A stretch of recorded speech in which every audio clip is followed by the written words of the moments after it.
Is it working? Is it working? Is it working? Hi, everybody. Hi, how are you? Hi, how are you? Hi, how are you? Hi, how are you? Hi there. Hi, how are you? Hey there. Hi, how are you? What's up, little fucking weirdos? What's up, you stupid freaks? Hi, how are you? Have you liked and subscribed yet? Yes or no? I love ICE agents. Sick.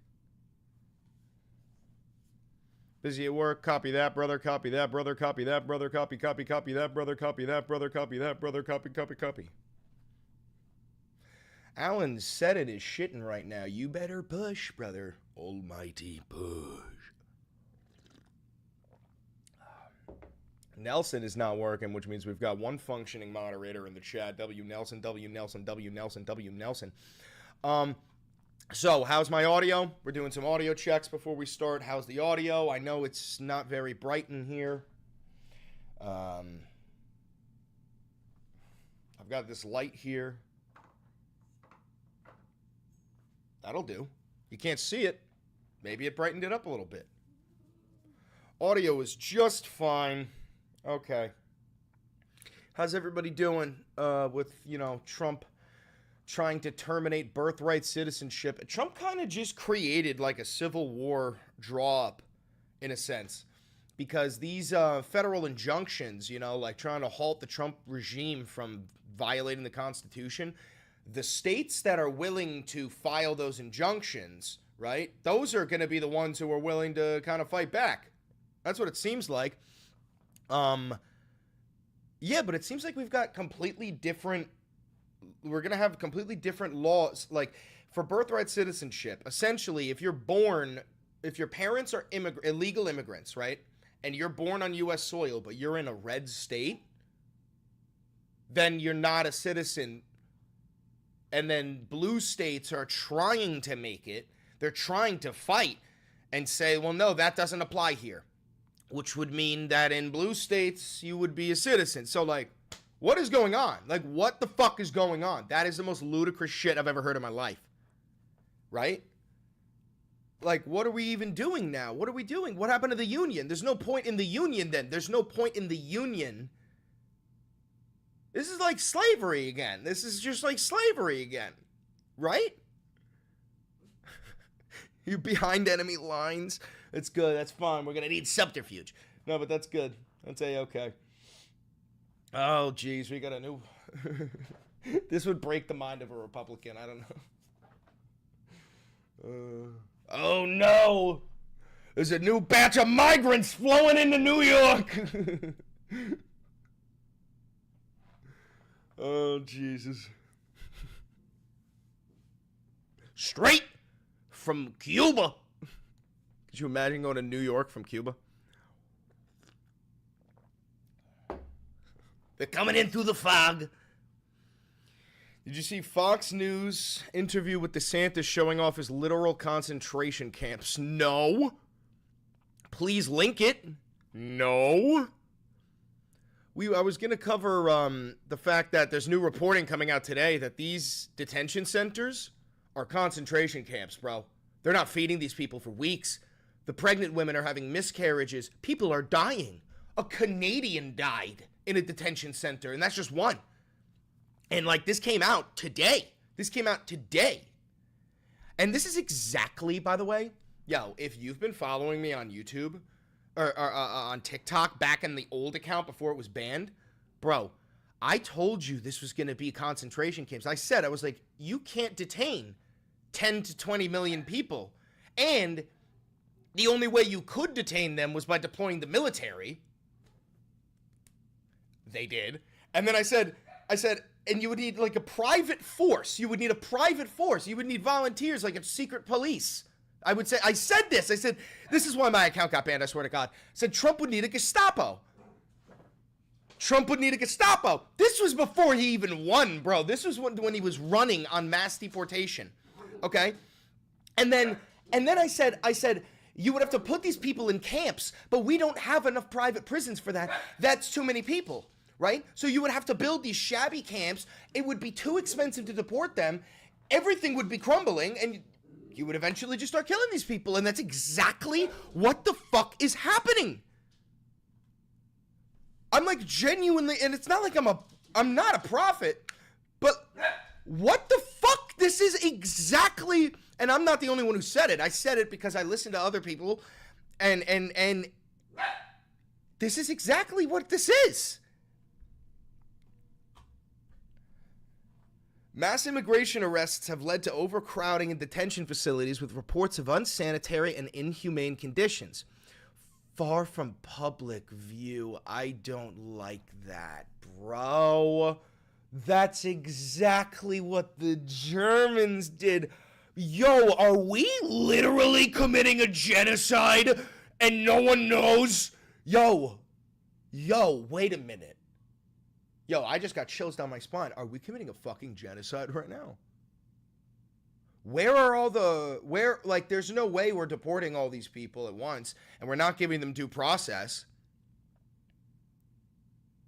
Yo, we dead ass, we might be committing a secret genocide right now.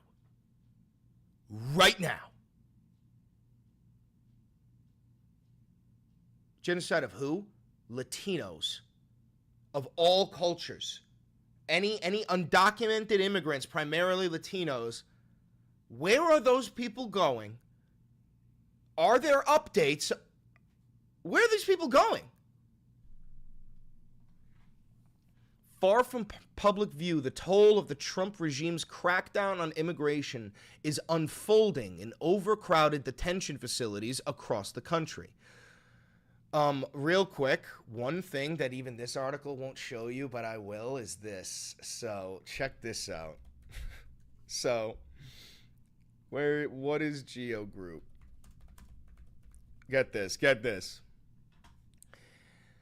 GEO Group Incorporated is a publicly traded company that owns, operates, and manages correctional and detention facilities, as well as rehabilitation and reentry centers.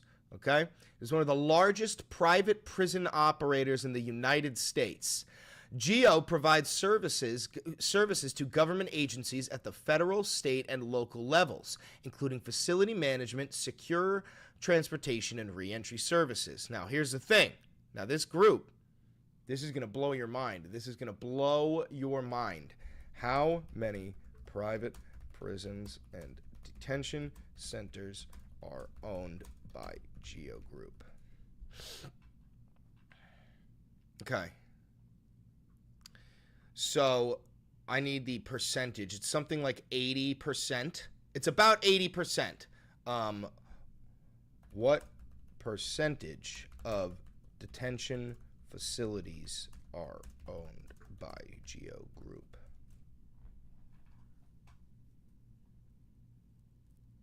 Okay, look at this. Nearly 90% of ICE detainees are held in facilities operated by private companies, including GEO Group. Get this here. You put star. Actually, you know what? Fucking ban star. Sorry, star. Actually, no. Don't ban star. Put star in the fucking corner for 3 days. Jesus Christ. Fuck. Okay. So you see this?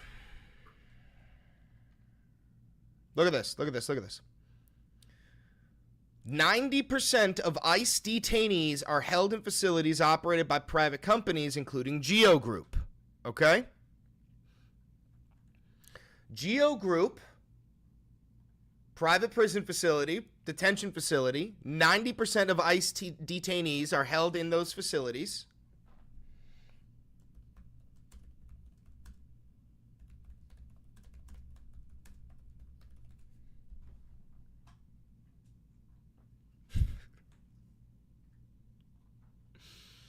Private prison behemoth, this is GEO Group, is the first corporation to max out to Trump. This was about a year ago. The private prison behemoth GEO Group became the first corporation whose PAC maxed out to the former President Donald Trump's campaign in late February, according to a Crew analysis of campaign finance. That same month, the company used a subsidiary to give an additional $500,000 to a pro-Trump super PAC. Okay? So essentially what this means is GEO Group maxed out the legal amount of donations they could give to Trump. So then they found other groups who were going to donate to Trump, and they gave them more money so that they could keep going. And it's a quid pro quo. They said, we'll fund your campaign, but when you get in there, come hell or high water, you better fucking detain 3,000 people a day and lock them in our prisons so our stock portfolio can boom. Now let's see what GEO stocks, let's see. GEO Group stock. Let's see if we can even find it. Let's go to let's go to year to date. That doesn't make any fucking sense. 1 month. Is this the right? No, this is the right one.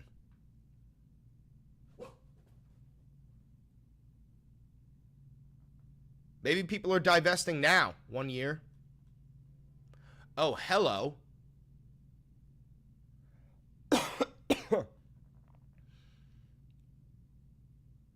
Look at this, look at this, look at this. November. Trump wins the presidency. Boop. Boop. Trump is sworn in. Boop. And then suddenly, the public's reaction to all of this starts to kick in. But still, it's that we start hearing about no due process. We start hearing about all the detention centers in El Salvador, all this shit.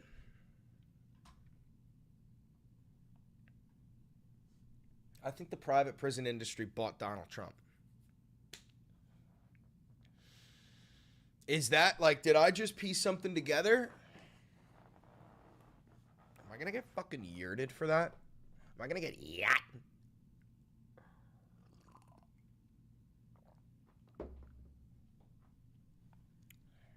Anyway, let's keep reading. See, I'm telling you, they ain't going to mention this in this article. They ain't going to mention it in the article. Some immigrants have gone a week or more without showers. Others sleep pressed tightly together on bare floors. All right, I have to record this, I think. Okay.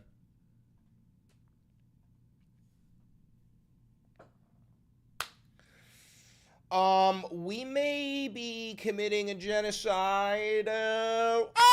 Like a secret genocide. I'm concerned about that. I think we might be doing it. These ICE detention facilities, there's this new New York Times reporting that's coming out today, talking about how the conditions are horrendous. I mean, they're like inhumane. I mean, pregnant women are having miscarriages, begging for medicine. People are dying. A Canadian died in there. They're starving. They're not getting showers. Like, it's kind of the craziest shit ever. So we're going to cover it. We got the New York Times reporting. We're going to read this. Hi, how are you? I'm Chris Valenti, a douchebag from New York. I majored in history and minored in political science, and there's nothing I hate more than fascists. Don't forget to like, comment, subscribe, and hit the notification bell. We got a lot. This is a lot to unpack here.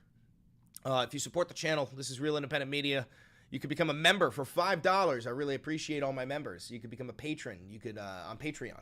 You could also donate to the channel. You could buy merch, and you can use the discount code down below. Every dollar goes a long way. This is grassroots. I don't have any funding, so thank you very much to everybody who donates, and thank you for all the recent subs. We're trying to get that YouTube play button at 100K, and to prove to these MAGA douchebags that we are fucking legion. Anyway, without further ado, let's dive into this. Concerns grow over dire conditions in immigrant detention. Mass immigration arrests have led to overcrowding in detention facilities with reports of unsanitary and inhumane conditions. This is by Miriam Jordan and Jasmine Ulua. Far from public view, just like the Germans did with their fucking camps, Far from public view, the toll of the Trump regime's crackdown on immigration is unfolding in overcrowded detention facilities across the country. Some immigrants have gone a week or more without showers. Others sleep pressed tightly together on bare floors. Medications for diabetes, high blood pressure, and other chronic health problems are often going unprovided. In New York and Los Angeles, people have been held for days in cramped rooms designed for brief processing, not prolonged confinement, and their lawyers and family members have remained in the dark about their whereabouts. The nation's immigration detention system is buckling under the weight of record numbers as the Trump regime intensifies its enforcement agenda with raids on workplaces and arrests at immigration courts. More than 56,000 immigrants were in government custody on June 15th, exceeding the current capacity of 41,000.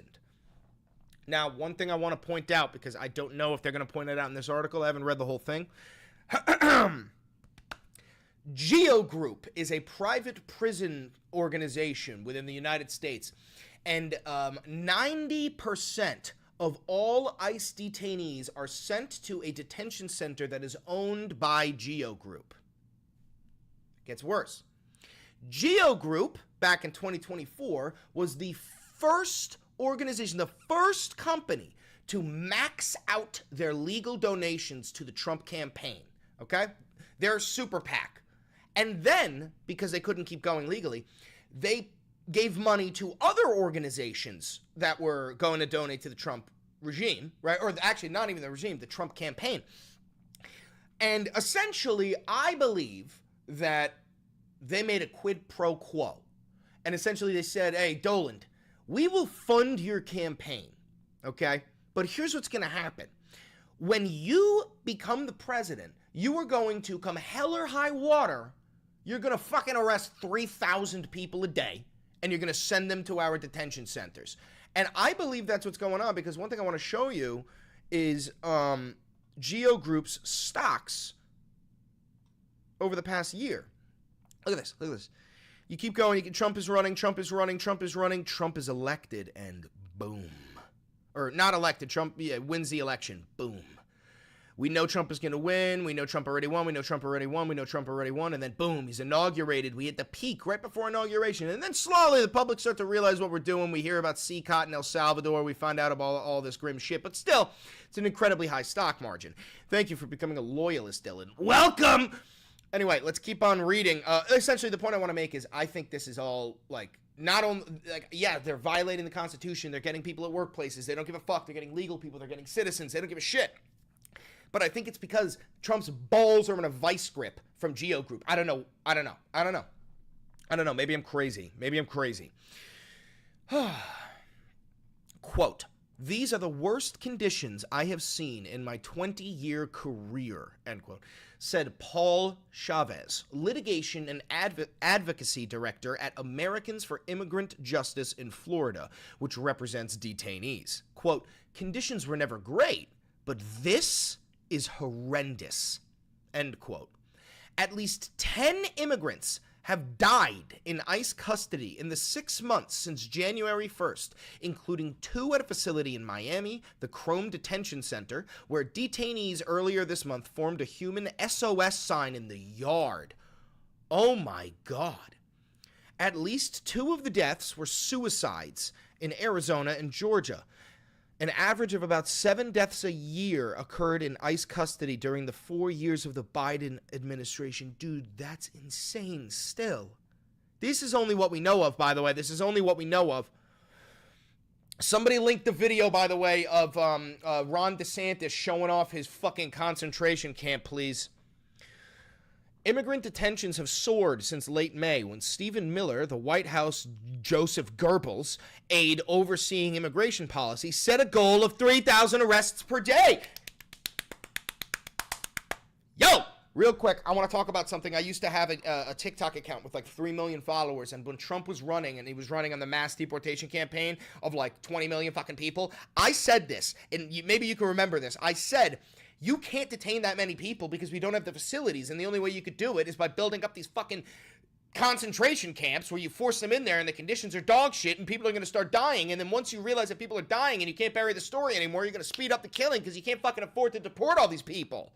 This is exactly what I fucking said was going to fucking happen, dog. Anyway, hold on. Nelson just linked me the fucking, look at this, oh my god.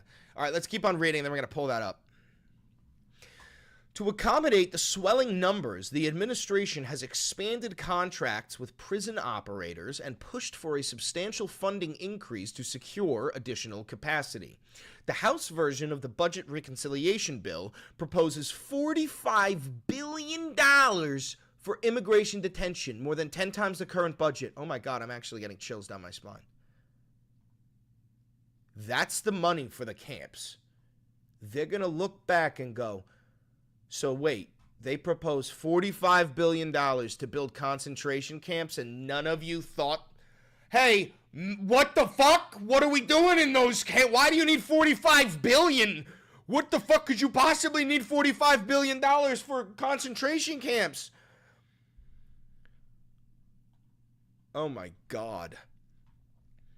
Yo, we might be fucking cooked, yo. We might be fucking cooked. Many immigrants already have outstanding deportation orders, and others agree to voluntarily leave the country. In those cases, ICE officials are able to swiftly put them on planes or buses out of the country. But many others are entitled to court hearings, which take time. And ICE is either releasing those detainees on bond, which also requires a court hearing, or holding them in custody if they are deemed a flight risk. The Department of Homeland Security, which oversees ICE, categorically denied all claims of overcrowding and poor conditions at its facilities.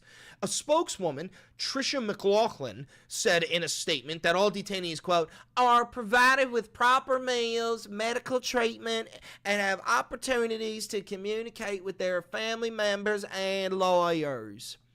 Ms. McLaughlin added that Kristi Noem, the Homeland Security Secretary, had called on states and local government to help with beds and detention space, and she noted that multiple court rulings have led to delays in deporting immigrants. Quote, despite a historic number of injunctions, DHS is working rapidly overtime to remove these aliens from detention centers to their final destination, home, Ms. McLaughlin said. But interviews with more than 24 former detainees, lawyers, family members, and lawmakers suggest that conditions in facilities across the country have become unsanitary, intolerable, and in some cases for detainees with health problems, unsafe. Now, guys, remember, we already know that a pregnant woman was begging for medical care, and they refused to give it to her. She was starving and begging because she was in pain, and she ended up having a fucking miscarriage, and even then they still wouldn't give her any help. This shit has already begun. If you ever wanted to wonder what you would do if you were a German during the Holocaust, this, whatever the fuck you're doing right now, is what you would have done then. That's not a dig, that's not an insult, that is a wake up to reality. This shit is happening before our very fucking eyes, dogs.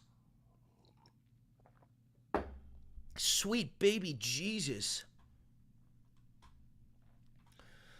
Marcelo Gomez, an 18-year-old Brazilian from Milford, Massachusetts, was pulled over on his way to volleyball practice in late May.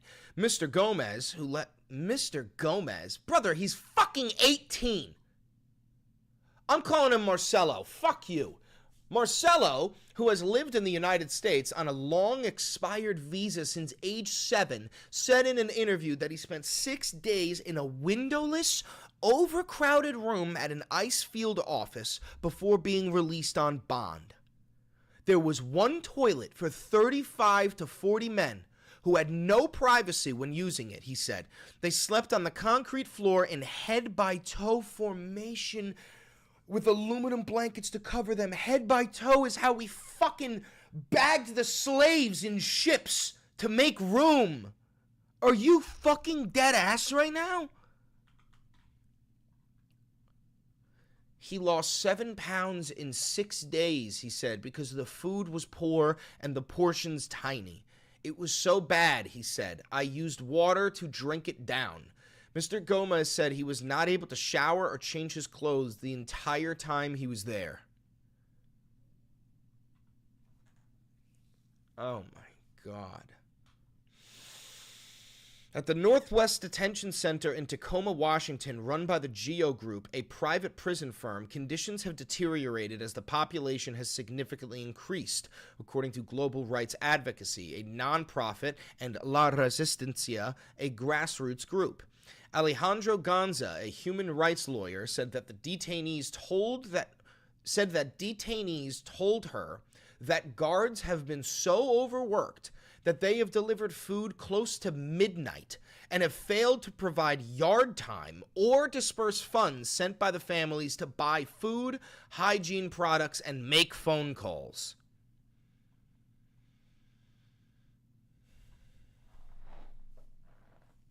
Brothers, sisters, themders, we've got a problem. Lady Liberty is sick. She's ill. She's got a virus, all right? Luigi's about to tweak out. We've got a problem on our hands, folks. Una mattina mi sono alzato. Bella ciao, bella ciao, bella ciao, ciao, ciao. We've got a problem. She said she knew of some detainees who had been placed in prolonged solitary confinement or on suicide watch after complaining about conditions. In Alaska, immigrants transferred from the Tacoma facility have been locked up in State Corrections Facility in Anchorage. Quote, "We are very concerned about the mental health and well-being of these individuals," Cindy Woods, a lawyer at the ACLU of Alaska, said in testimony to the state legislature last week. Quote, "Many of them are struggling with the punitive setting and the isolation from family and lack of access to religious effects," she said. They won't give these people like a cross? You're telling me that hey, could I have a cross or something? Could I have like a picture of Mother Mary? Could I have something? Are you so dead ass right now?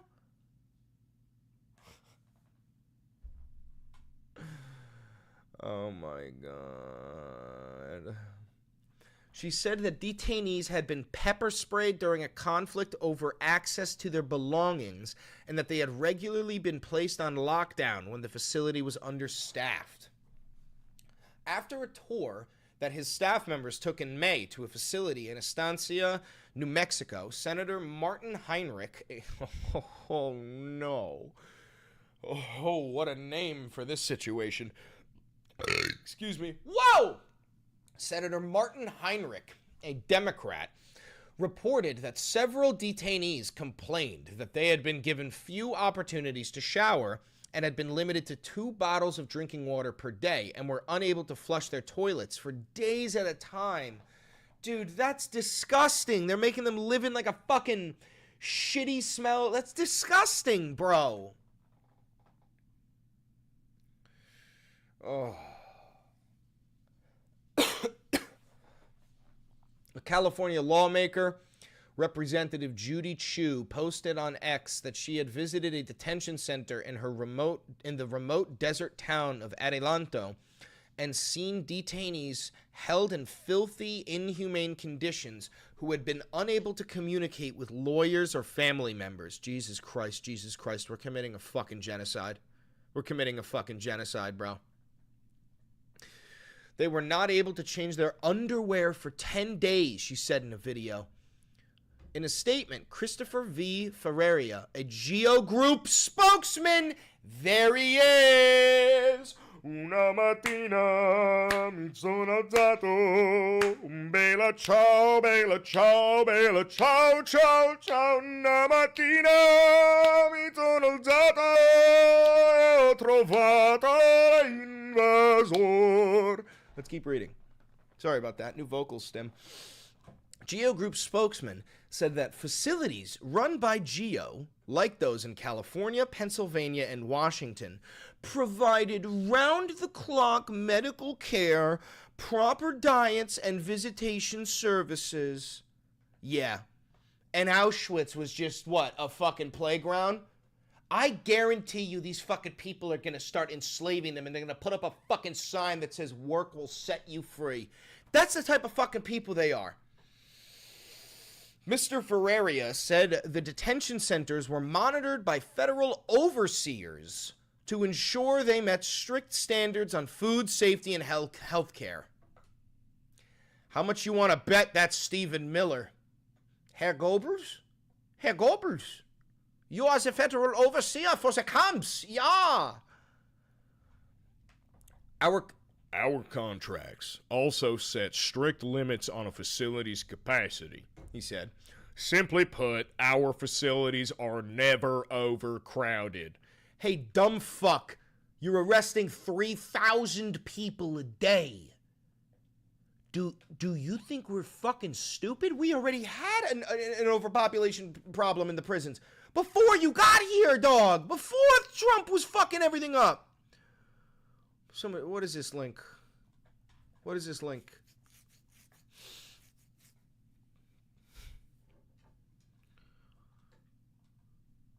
Don't you dare be anti-Semitic! I want to go home, sir! You some kind of anti-Semite, Joey! Don't send me fucking AI videos. I fucking hate that shit, and you liking that is fucking pathetic. We are fucking artists! You know fucking pathetic that shit is? Just dog shit. Jesus Christ. Get some class. Anyway, because we've been fucking derailed while I'm recording. Thanks, dipshit. Back to where we were. Immigrants have been locked up for several days at a time in an ICE processing facility in the basement of a federal building in downtown Los Angeles that is intended to hold people for less than 12 hours until they are released. Nelson, put Matt in the corner. I'm not kidding. Put Matt in the corner. Until they are released or transferred to a detention center. Quote, they're packing people in there as if they were sardines. Put them in the corner. Get rid of them. All right. Let me go back. Let me go back. This is really important, guys. This is not funny. We're talking about a fucking concentration camp right now, guys. Okay. Immigrants have been locked up for several days at a time at an ICE processing facility in the basement of a federal building in downtown Los Angeles that is intended to hold people for less than 12 hours until they are released or transferred to a detention center. Quote, they're packing people in there as if they were sardines, said Mark Rosenbaum, a lawyer with Public Counsel, a legal nonprofit. Quote, it's a horror show. He said ICE authorities were preventing people from contacting lawyers and urging them to agree to swift deportation. Quote, it's a no constitutional rights zone. Jesus motherfucking Christ. Holy fuck. Javier, 55, a Mexican day laborer who was arrested by agents in front of a donut shop in Pasadena, California at 5:40 a.m. last week, said that about 60 men were jammed into the frigid, filthy space downtown. Quote, we felt like we were in a cage, said Javier, who has lived in the United States for 28 years but did not want his last name to be used to avoid jeopardizing his immigration case. They would take out 5 men and bring in 10 more. Jesus Christ, bro. All right, you guys can read the rest of this article if you want on your own. It's on the New York Times. We're going to watch this fucking video. This is about, oh, God, it's like, what is it? Alligator Alcatraz, they're calling it. Immigration enforcement This is the largest immigration enforcement operation that we've seen in quite some time. This is Florida Governor Ron DeSantis. This is the largest immigration enforcement operation that we've seen in quite some time throughout the entire country. Florida state agencies assisted federal authorities to arrest over 1,100 illegal aliens across the state. We're ready, willing, and able to take it to the next level. We have submitted plans to DHS to say, if this is approved, we will go off to the races, and we will be able to do really from soup to nuts, from apprehension to detention, even putting some of our people in the National Guard in line to serve as immigration judges to process this. What? National Guard units to play pretend as immigration judges? No shot. Florida Governor Ron DeSantis is looking to turn a military base that held German prisoners of war during World War II into a migrant detention center. Do I even have to fucking say it? Do I really have to say it? Do I genuinely have to say it? That is straight, like, that is insane. That is insane. That is insane. He's proposed turning Camp Blanding, Florida National Guard base, into a temporary holding center for undocumented immigrants. It comes after other plans were announced to convert a remote airstrip in the Everglades dubbed Alligator Alcatraz into another migrant detention center. He said Alligator Alcatraz will help our state and local law enforcement with relieving some burden on resources. We'll probably do something similar up to Camp Balding. Dude, he's talking about building a place where, like, if you try to escape, you get eaten by alligators. Jesus, ever-loving fucking Christ. All right. Listen, thank you for becoming a loyalist, Seth. Welcome.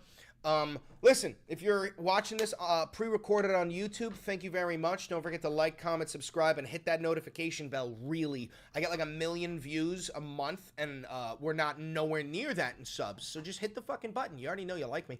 If you do want to support the channel financially, thank you very much for doing so. If you're watching this live, you stay. We're going to keep on going. Other than that, click that video right over there. I promise you, it's a banger, and I know bangers. All right, you can get Matt out of the corner. Let me rage text him. I'm going to call him live. I'm going to call him.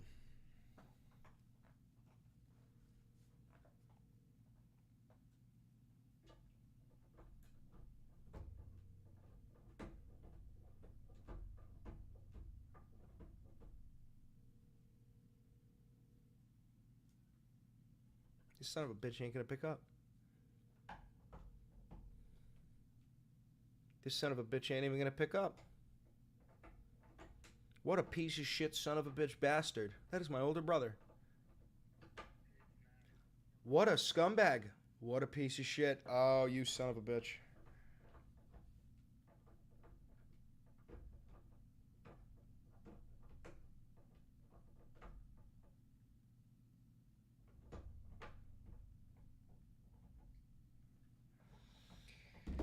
What a piece of shit, son of a bitch.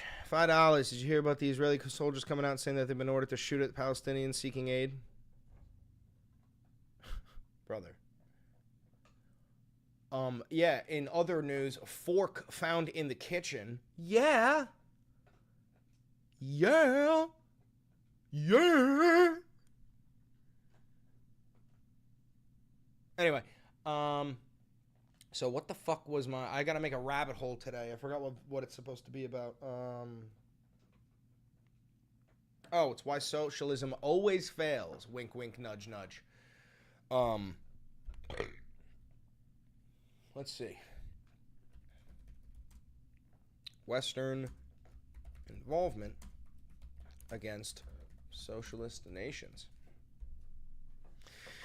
Willie, I swear to God, brother, you shut your mouth. You shut your mouth. I have not checked Trump's truth. Let's check it.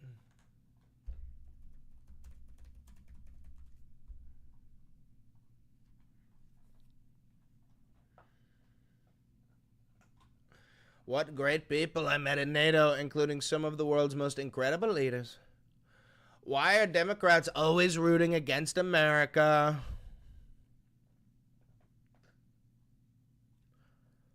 I am hereby instructing my administration not to pay any money to these radicalized groups, regardless of legislation. They get paid to incite riots, burn down, destroy city. I don't even know what the fuck he's talking about.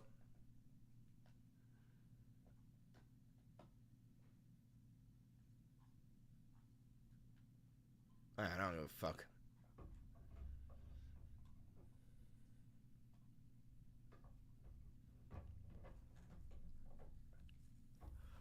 Let's see. Oh, who just texted me?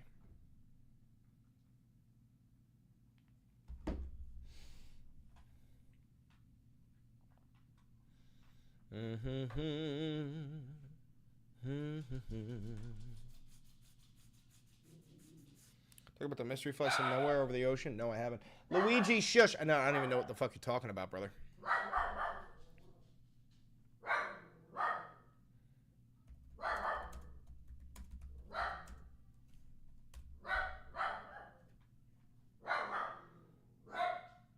Waluigi.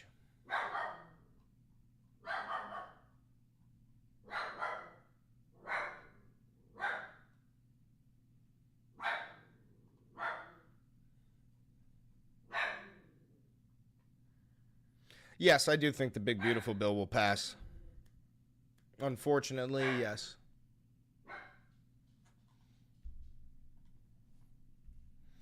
Oh, there's a great YouTube video about what is socialism.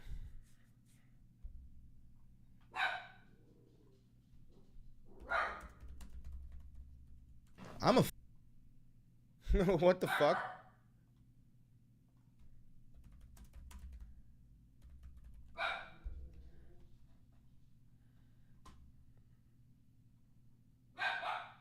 This will be important.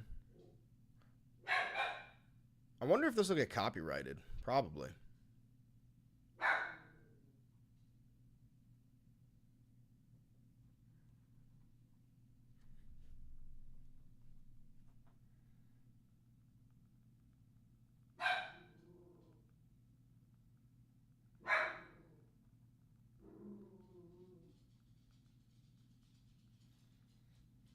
That's Matt texting me. Anyway.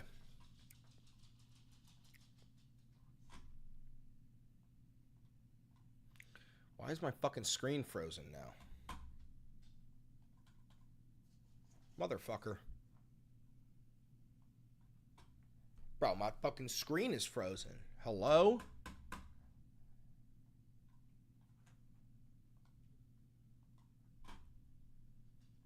My screen is frozen. What does one do in this situation? What does one do in this situation?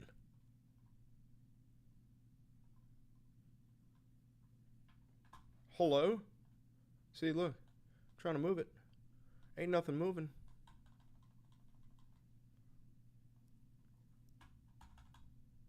Come on, motherfucker. Get out of my face. Shit. Shit. Fuck. Pull up Task Manager. Good idea. Task Manager.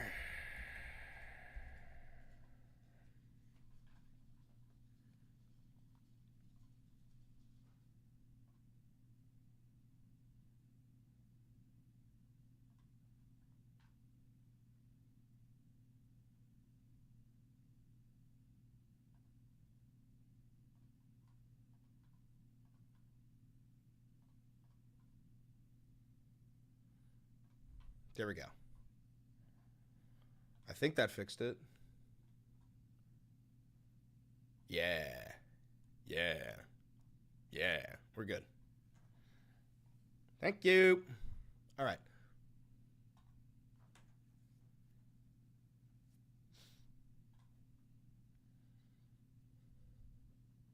Computer. Computer, can you hear me? Computer. Computer. Computer. Can you hear me, Buter?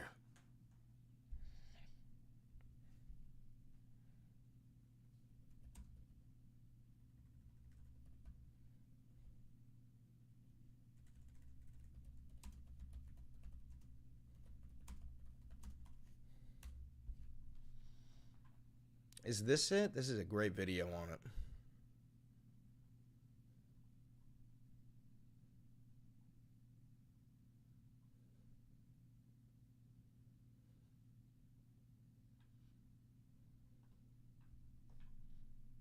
very popular. Failed in all countries where Every attempted. time a country started down the socialist path, it Because failed. Marxism doesn't work as a positive thing, as a way of running an economy.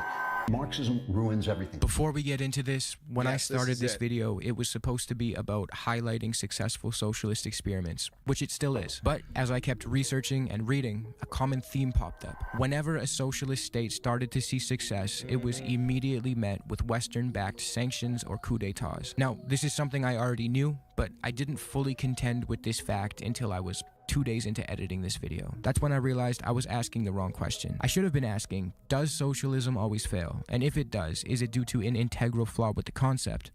Or is it due to constant stifling from the imperial core? I'll leave that up to you. Here is the video. A common response by the left to the claim that every socialist experiment failed is to claim that those failed socialist states weren't truly socialist. This is a claim I don't necessarily disagree with, by the way. I do believe that many old communist states The USSR was not a socialist fucking nation, dog. Not even relatively close. evolved into tyranny and state capitalism due to the fact that the old oppressive dynamic between the bourgeoisie and the proletariat wasn't appropriately challenged or dismantled. Instead, the state just mirrored that same dynamic, resulting in the people's subordination to the state instead of their subordination to the capitalist class. This is a contested topic, but we don't even need to argue on these grounds. For the sake of this video, I will not invoke the "it was state capitalist" argument. Another common approach to the claim that every socialist state was a failure is to hype up the accomplishments of past totalitarian regimes, like the Soviet Union. Now, I'm very critical of the USSR and their egregious human rights violations, but we should be able to highlight and, more importantly, learn from what they did manage to accomplish and do so without playing defense for them. And that leads me to how, in this video, I will delineate between what I consider to be successful and unsuccessful socialist experiments. The three major criteria I will use to determine if a socialist experiment was a success are: 1. It improved the quality of life for the most amount of people. 2. It replaced a regime that was significantly worse. And 3. It did so without resulting in any sort of human rights catastrophe. A few things I want to really quickly touch on before we get into the thick of this video. Oftentimes, when a socialist country experiences economic or political hardship, there are anti-communists ready to gleefully bask in its suffering so that they could place the blame on socialism. I shouldn't have to point out how obviously inhumane this is. I would not point to the crippled economy of Argentina at the hands of anarcho-capitalist Javier Milei and gloat about how superior my ideology is. There's a lot of real people bearing the brunt of his stupidity. But aside from the obvious douchebaggery, oftentimes when socialist countries experience turmoil, it isn't even due to socialism. Venezuela is a great example. No, socialism did not destroy Venezuela. Dutch disease, along with other things, did. Venezuela hitched its bets to its oil industry and failed to diversify its exports or properly nurture other economic sectors. Venezuela also suffered sanctions, corruption, and other economic devastation that had nothing to do with socialism. Successful socialist This is a great video. We're not going to watch this entire thing. I've already seen this.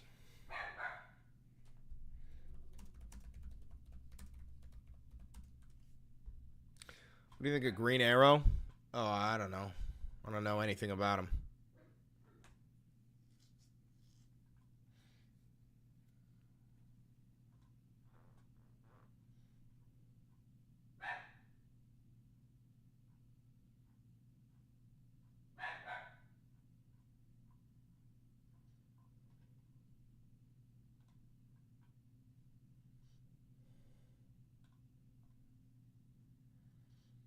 Bernie Sanders clips from the Joe Rogan podcast. It's probably, if I click podcast here, I bet it'll pop up.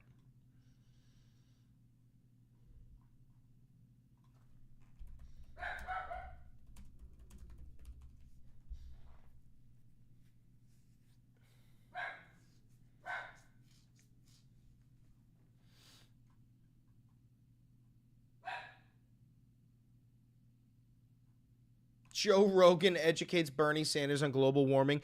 Dude, I swear to God, the way that people paint Joe Rogan as like this fucking ideological like genius is disturbing.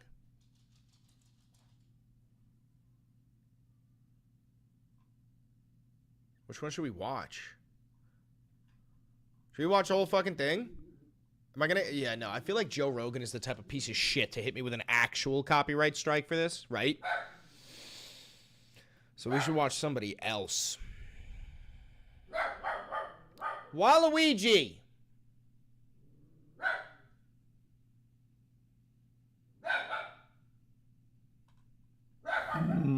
they spent a lot of money on Harris as They well. spent $1.5 billion just. Let's see how the Rubin report covers it. Dave Rubin's a fucking piece of shit. Over the course of a couple of months. You got it. All right, let me talk about it. So Yeah, I'm not here. Hold on. I'm also going to go fill up my coffee and get Luigi to stop barking. Just to say it's a Republican. That's my point here. Right. So Bernie Sanders, old windbag socialist Bernie Sanders, who is a millionaire, who used to go after millionaires before he was a millionaire. Now he goes after billionaires. He's largely irrelevant other than he still has some cachet with the party. But he is responsible for so much of the destruction and the fact and that he taught so many young people to think that envy is good and all these things. He's just he's really a terrible, terrible human being. He went on Joe Rogan's show, and he's very upset about the amount of money that Elon Musk gave Donald Trump, although Rogan did quite a good job here. What it says is you're a billionaire. You have now the constitutional right, because your money is your freedom of expression, right?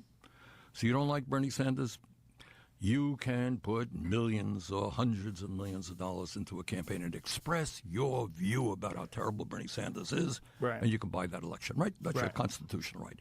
I think that's probably the worst decision that the Supreme Court has ever made. So what is the result of that decision?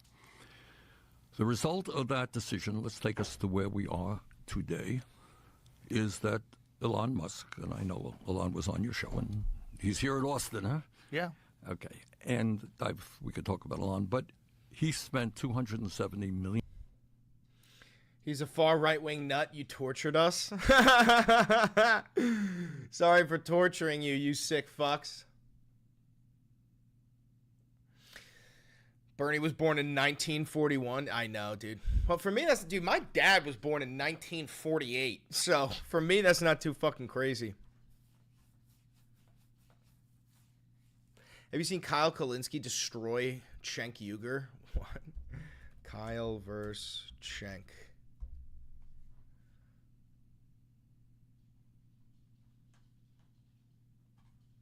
And so part of that is framing it as That can't be it. Oh, is this it? With a premise that's out in la la land. We totally oppose Trump.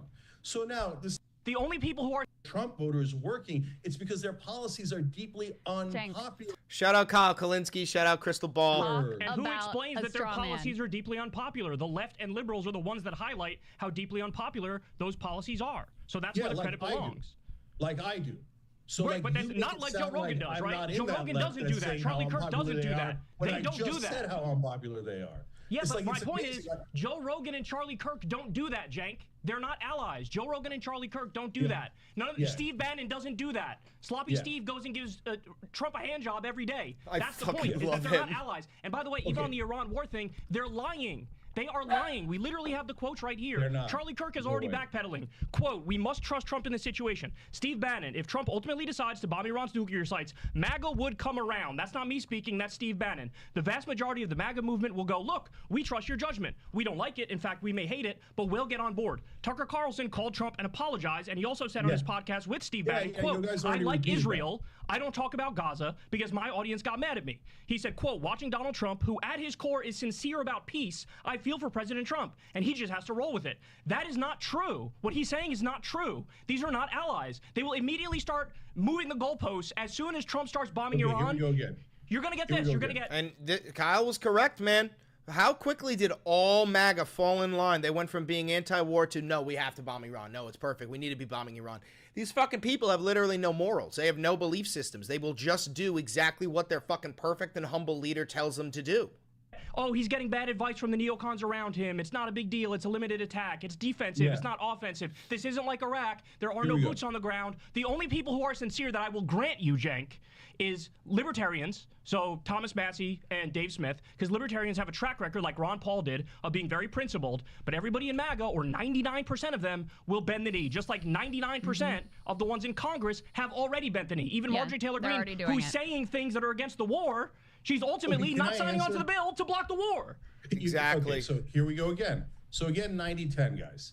The framing of that question makes it sound like I think Steve Bannon and Tucker Carlson have good intent, and my God, they're ready to rebel on everything against Donald Trump. I said Iran. No. I said Iran. And I just answer a question. But I didn't say that. I said Iran. Okay. Yeah, that's okay. So I think that obviously 90% of the Dude, Cenk Uygur has been such a fucking disappointment, bro.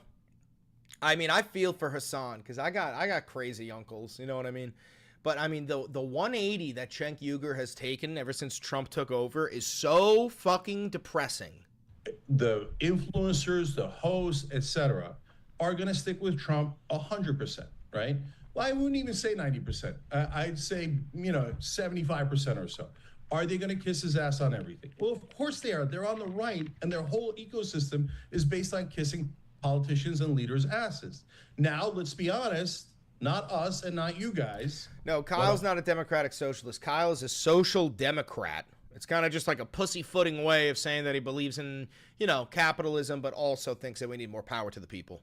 MSNBC and now a lot of online hosts on the left, their job is to kiss the Democratic ass, and they say, oh yeah, Joe Biden was young and dynamic, etc. So yes, we have the partisans, and they are, by definition, always going to stick with one side is great, the other side is the devil, okay? So now when you get to the 25% of hosts, because now the reason I moved it from 10 to 25, because you're including Rogan, etc. So is Rogan the same as Steve Bannon? If you think he is, that's just totally wrong. Now, do they agree on a lot of things? Yes. Do they agree on everything? No. Does Steve Bannon right about most things? No, he's horribly, horribly wrong about most things. So will they, when Trump says heal, will they heal? In the beginning, yes, and that's exactly what you're seeing. But the reason they're having to heal is because they started rebelling in the first place. And Trump got mad, and everybody else got mad. And even today, you just go on any website. So Bannon is saying, don't go to war, it's terrible. Is he then saying, oh, Donald Trump? Of course he is, because he's on that side. And did we see a lot of left-leaning hosts go, oh, well, Joe Biden and Kamala Harris are corporate guys, and they're bad, but we have to go with them. Oh, Jesus. All right, Unc. Enough of you, Unc.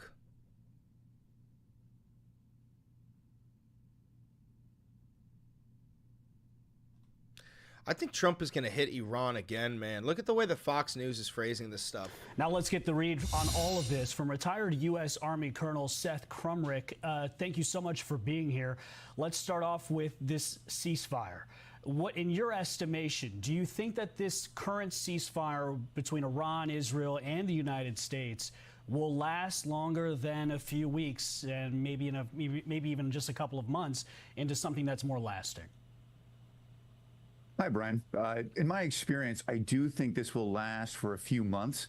But remember that ceasefires, they're really messy. I've seen it firsthand. It could be trying to get the word down to the lowest level trigger pullers, or even what we saw when President Trump announced the ceasefire and Israel and Iran kept striking up until the last minute. So the start point of ceasefires are a place of mistrust from all the parties. And really, it's about how do you do the diplomacy to depressurize and maintain the framework. So Trump watches Fox, man. They're just gearing him up to strike Iran again.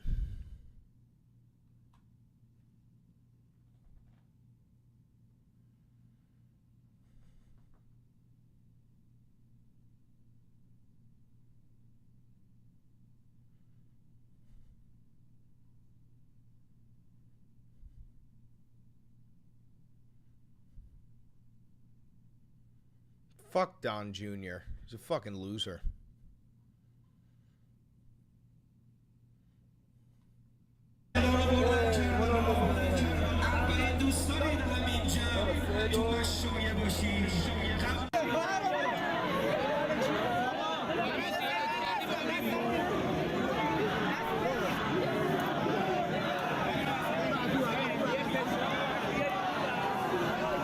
Funeral service for Iranian military leaders. And Trump fucking thinks this war is over. Trump thinks this is over.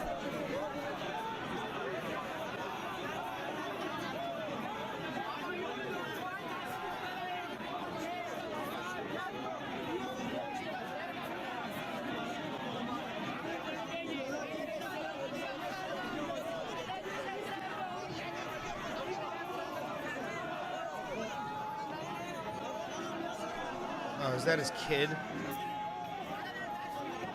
Is that his kid? Oh, that's so sad, bro.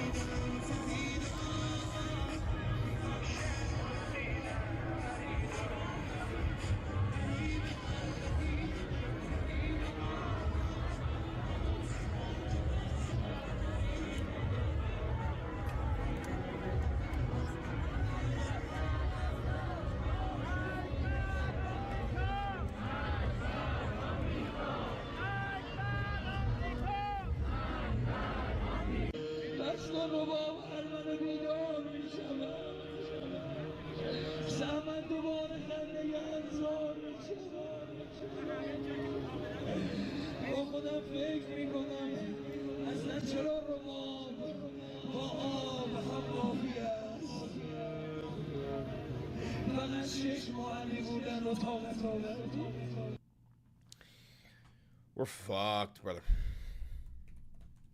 Let's make a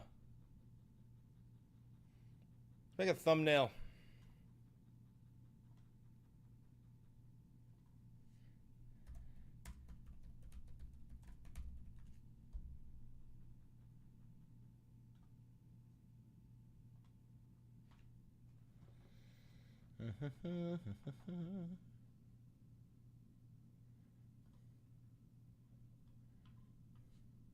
No, that's too pretty. It needs to be disgusting.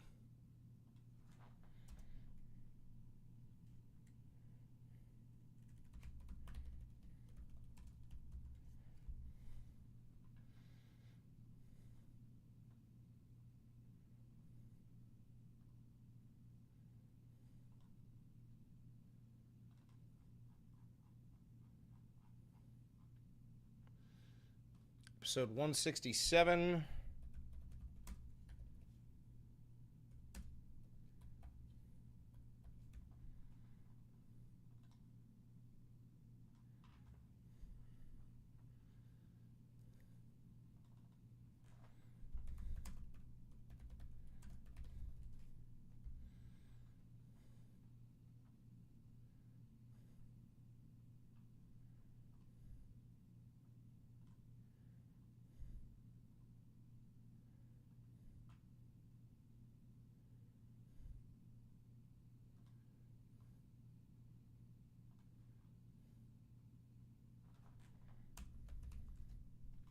What's going on today? ICE is committing insane fucking crimes. Violations of human rights and shit.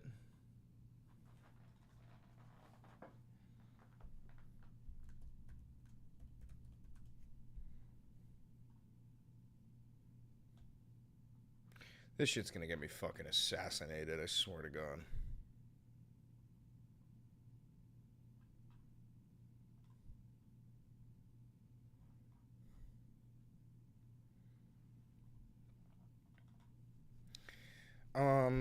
Let's see.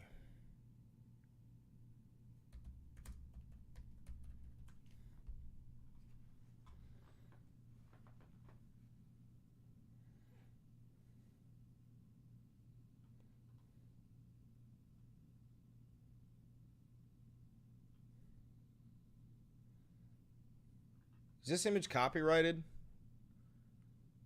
Creator? No, that one ain't.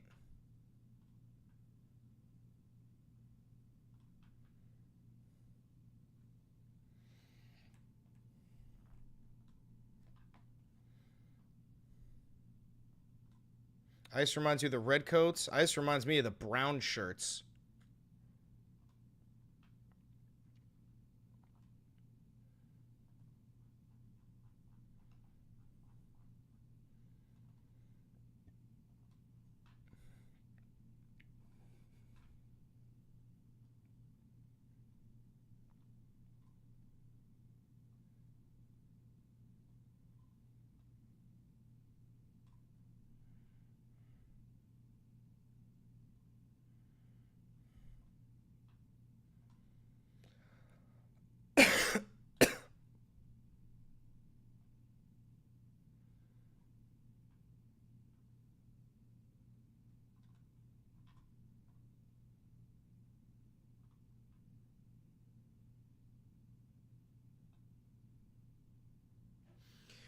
This is so fucking bad, by the way.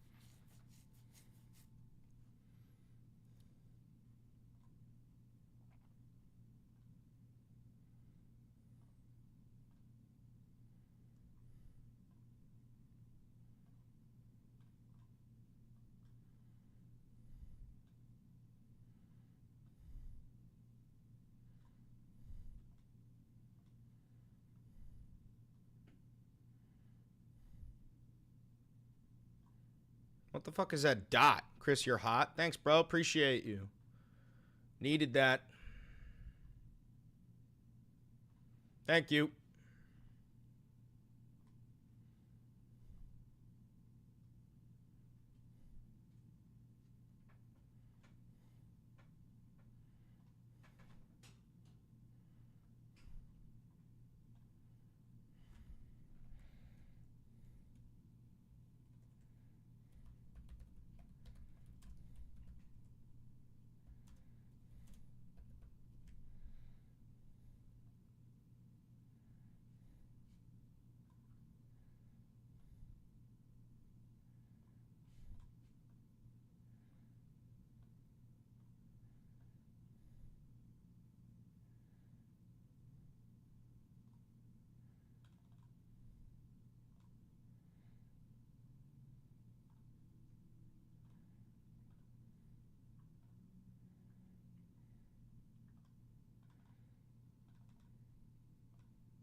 What do we think of that?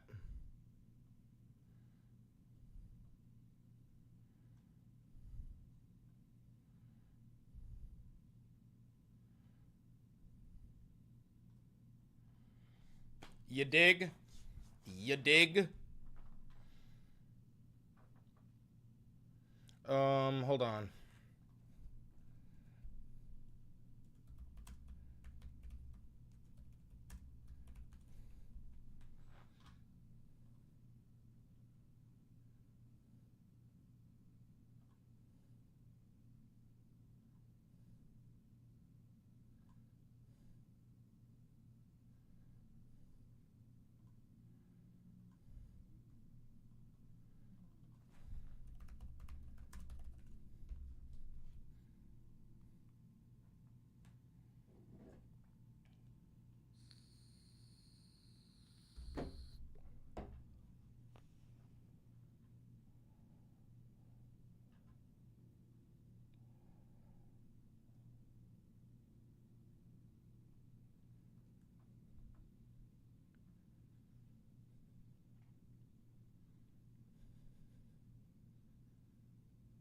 I don't like how they have the entire planet in their O for GEO Group. Like, bro, do they want to fucking have a worldwide prison complex?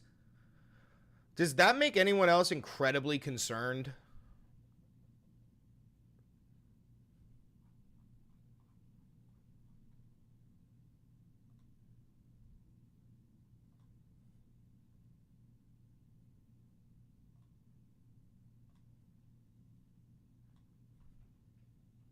You recording again? No.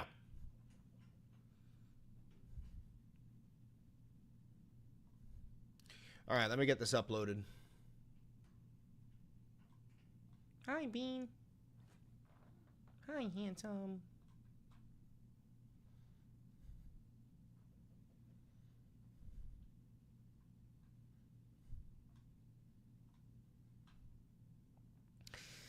Yeah, we covered Alligator Alcatraz earlier. That shit is so fucking stupidly, like, comically evil. Like a comic book villain would come up with Alligator Alcatraz. That's the type of shit you would see in Spider-Man. Give me back my frames.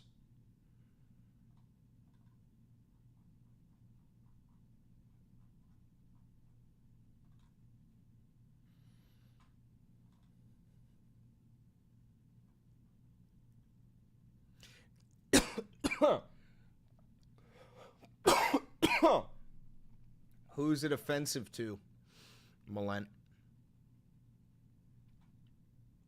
Let me get this uploaded.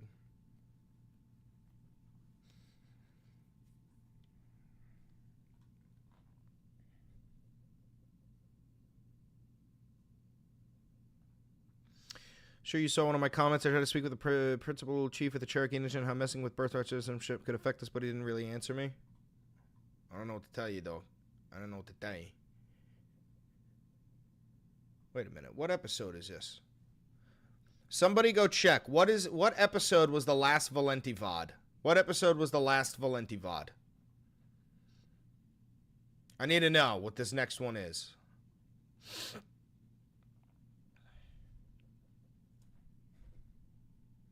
The number. What number was the last one? The last one was 165. All right, so this is 166.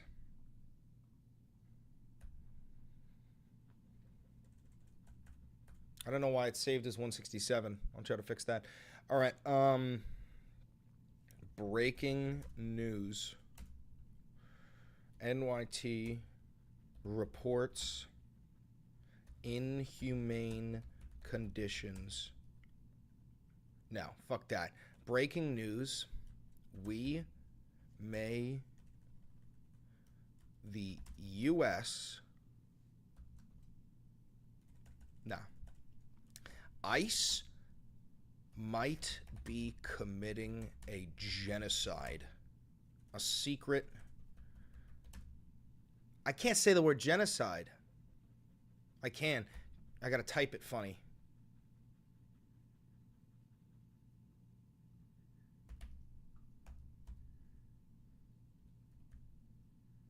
ICE might be I got it.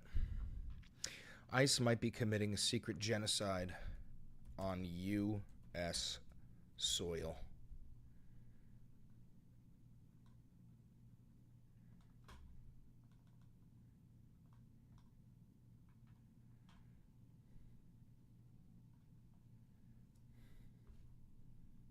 No issues were found with the video. Sick.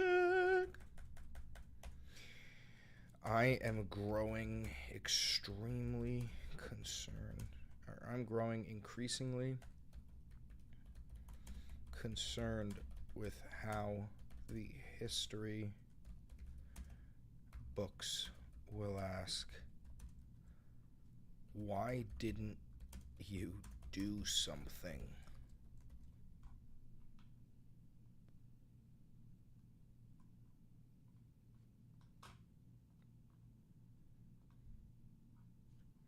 Okay. Valenivad. Do you support ICE? No, I'm not a fucking Nazi.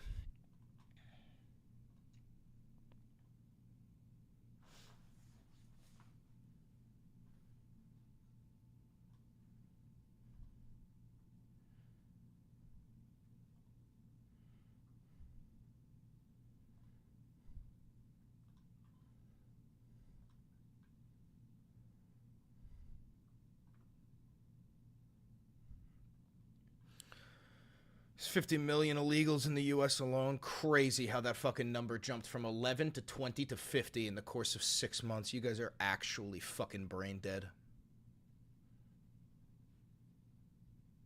Publish.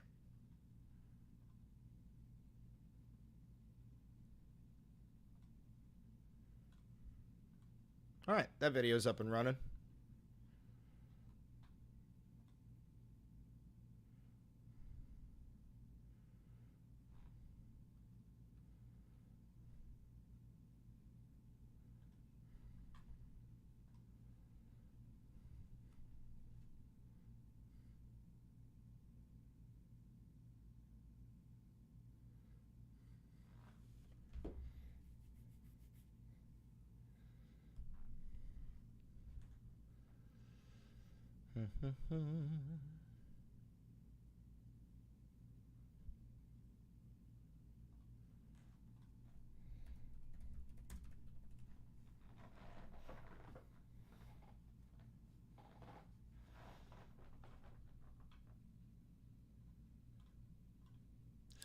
Trump wins as Supreme Court curbs judges, but may yet lose on birthright citizenship. You fucking better. I hate that this shit is paywalled.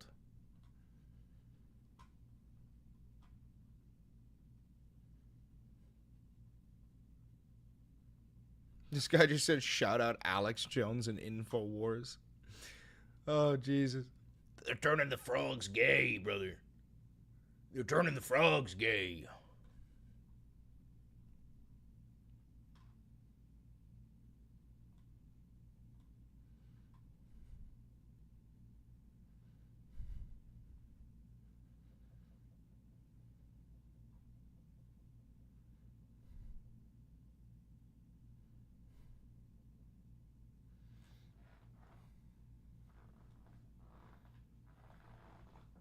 I prefer my frogs gay. Thank you very much.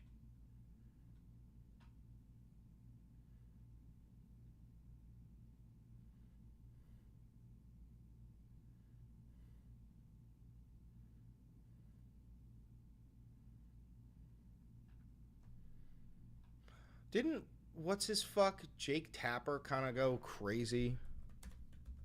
I thought Jake Tapper said some crazy shit recently.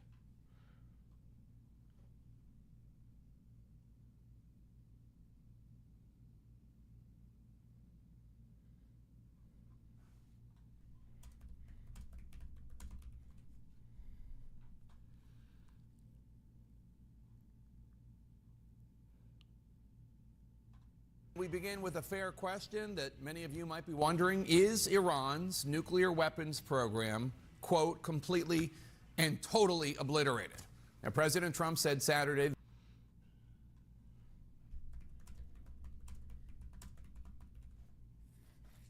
Alex Jones has been right about every major event since 9/11. Look it up. Yeah, brother. What about when he said that the, what was it? The Parkland shooting was a staged event and all the parents were actors? Remember when he said that, and then he got sued, and then he lost InfoWars?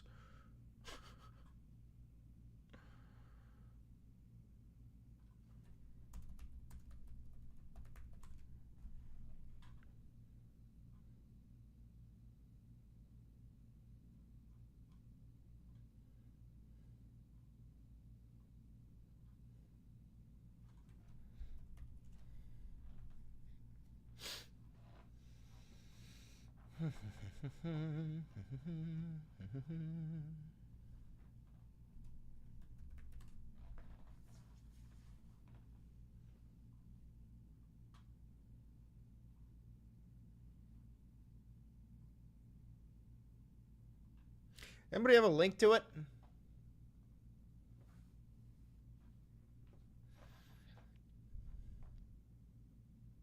Oh, yeah, CNN. What a wonderful source. Brother, I'm not using it as a source. I'm trying to find the video from the interview that he did on CNN. If he did the interview on Fox, guess where I would look for it? Fox, because the interview would be on Fox. Dude, I swear to God, some people might actually be special ed. Like, it's incredible. It's incredible.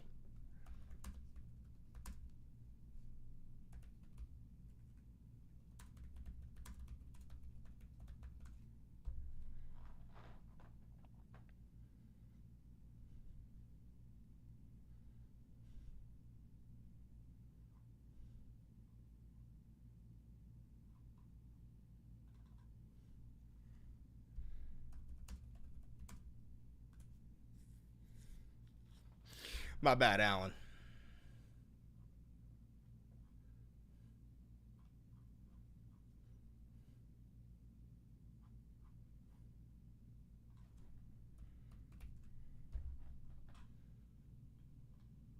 Now let's get to a ridiculous Jake Tapper, Brad Lander interview that took place that seemingly was just a hit job on Zohran. Now let's get to a ridiculous... Mamdani's rise divides New York's Jewish community. Let's see. Mamdani's rise divides New York's Jewish community.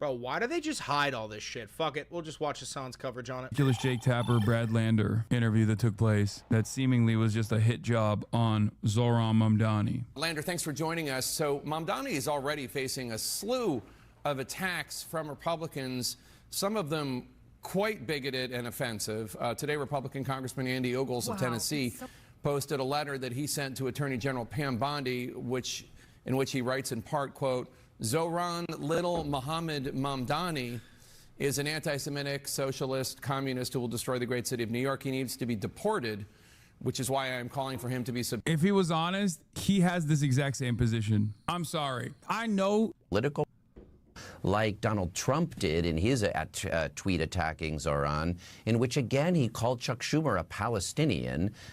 These are offensive. It's like treating Jews as pawns for political purposes, and it's gross bigotry. And New Yorkers are going to show, just like they did in the primary, that we're better than that. It would be nice if what happens in the Middle East stays in the Middle East, but obviously... Wait. What the fuck does that even mean? What does that even mean? Isn't Zohran a Marxist Muslim who wasn't even born in America? No, he's a socialist. I'm also a socialist. Yes, he's a Muslim. Yes, he wasn't born in America. None of that means you can't be the mayor of New York City. The fuck are we talking about? He's lived in New York since he was like 9 years old. They are going to try to deport Mamdani. They genuinely are. They genuinely fucking are. Fuck you, King Mooks. They are.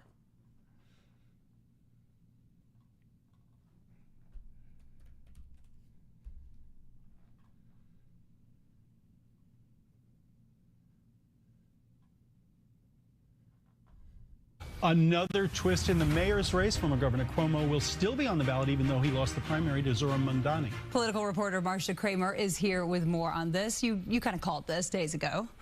Yeah. Well, guys, Mayor on Adams what told me grounds are they going to deport him?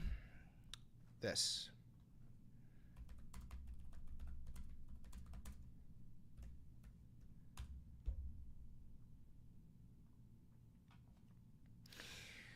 The Communist Control Act of 1954, an American law signed by President Dwight D. Eisenhower on August 24th, 1954, that outlawed the Communist Party USA, criminalized memberships in or in support of the party, also defines evidence to be considered by a jury, determining participation, whatever. Now, here's the thing. He's not a communist, but they're going to be saying, they already are. Andy Ogles called him a socialist communist, and we've heard it a million times before, even in this chat. These people believe that socialism and communism is the exact same thing. So anybody who calls himself a socialist, they label them as a communist. Ironically, they don't know what either of them are. Shouldn't native-born Americans hold political office, national security? No, that has nothing to do with national security. All right, hold on. Should only native-born people be allowed to become citizens? Because we already let people from other nations become citizens. National security. That's what you're saying. You're saying, so, okay, what about, should they be allowed to become citizens? Foreign-born people.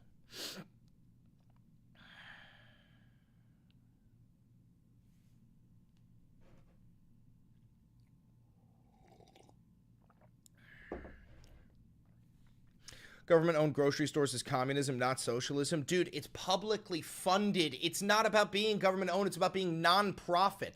And it's one in each fucking borough. Naturalized citizens and taxpayers. So wait, hold on.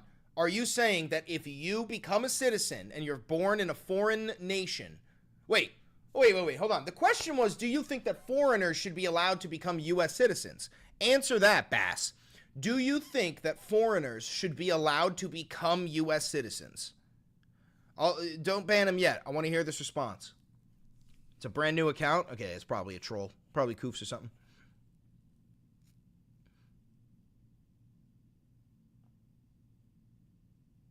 Let's see. Come on, Bass.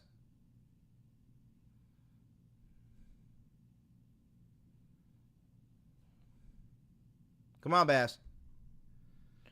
After a 10-year green card holding. All right, you could ban him. He's a fucking Nazi. Bye, Bass. a few weeks ago that the mayor's race this year is going to have more twists and turns than the Coney Island cyclone. And guess what? He's right.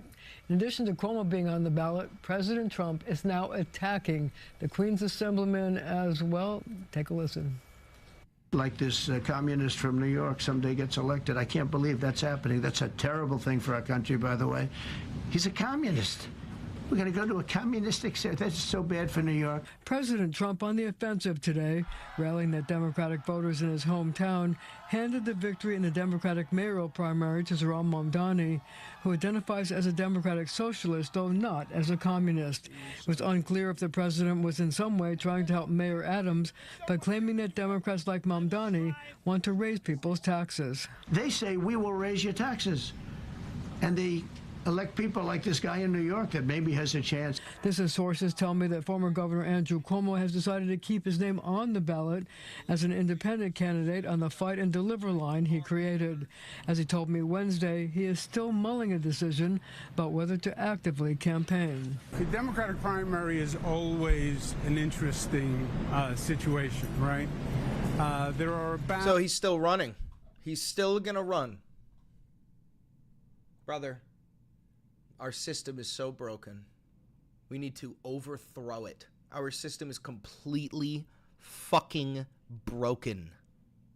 About 5 million voters in New York City. There are about 8 million people in New York City. And about 1 million people vote in the Democratic primary. So it's not necessarily representative of the city at large. Meanwhile, Mayor Adams, who formally announced his re-election campaign yesterday, was asked if he can still win if Cuomo stays in the race. Yes, I do. I believe Andrew ran, and his numbers are clear on how he lost to Mamdani, and I think that we're going to come out with a very clear message, very direct message, and he doesn't have a record.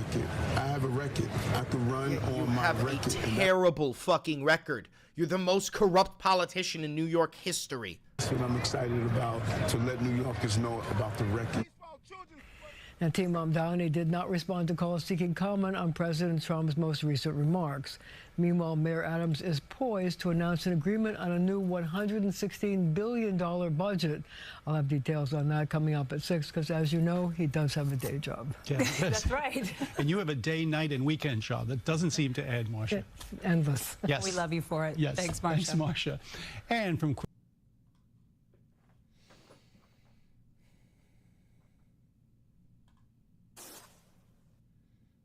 tonight, we made history.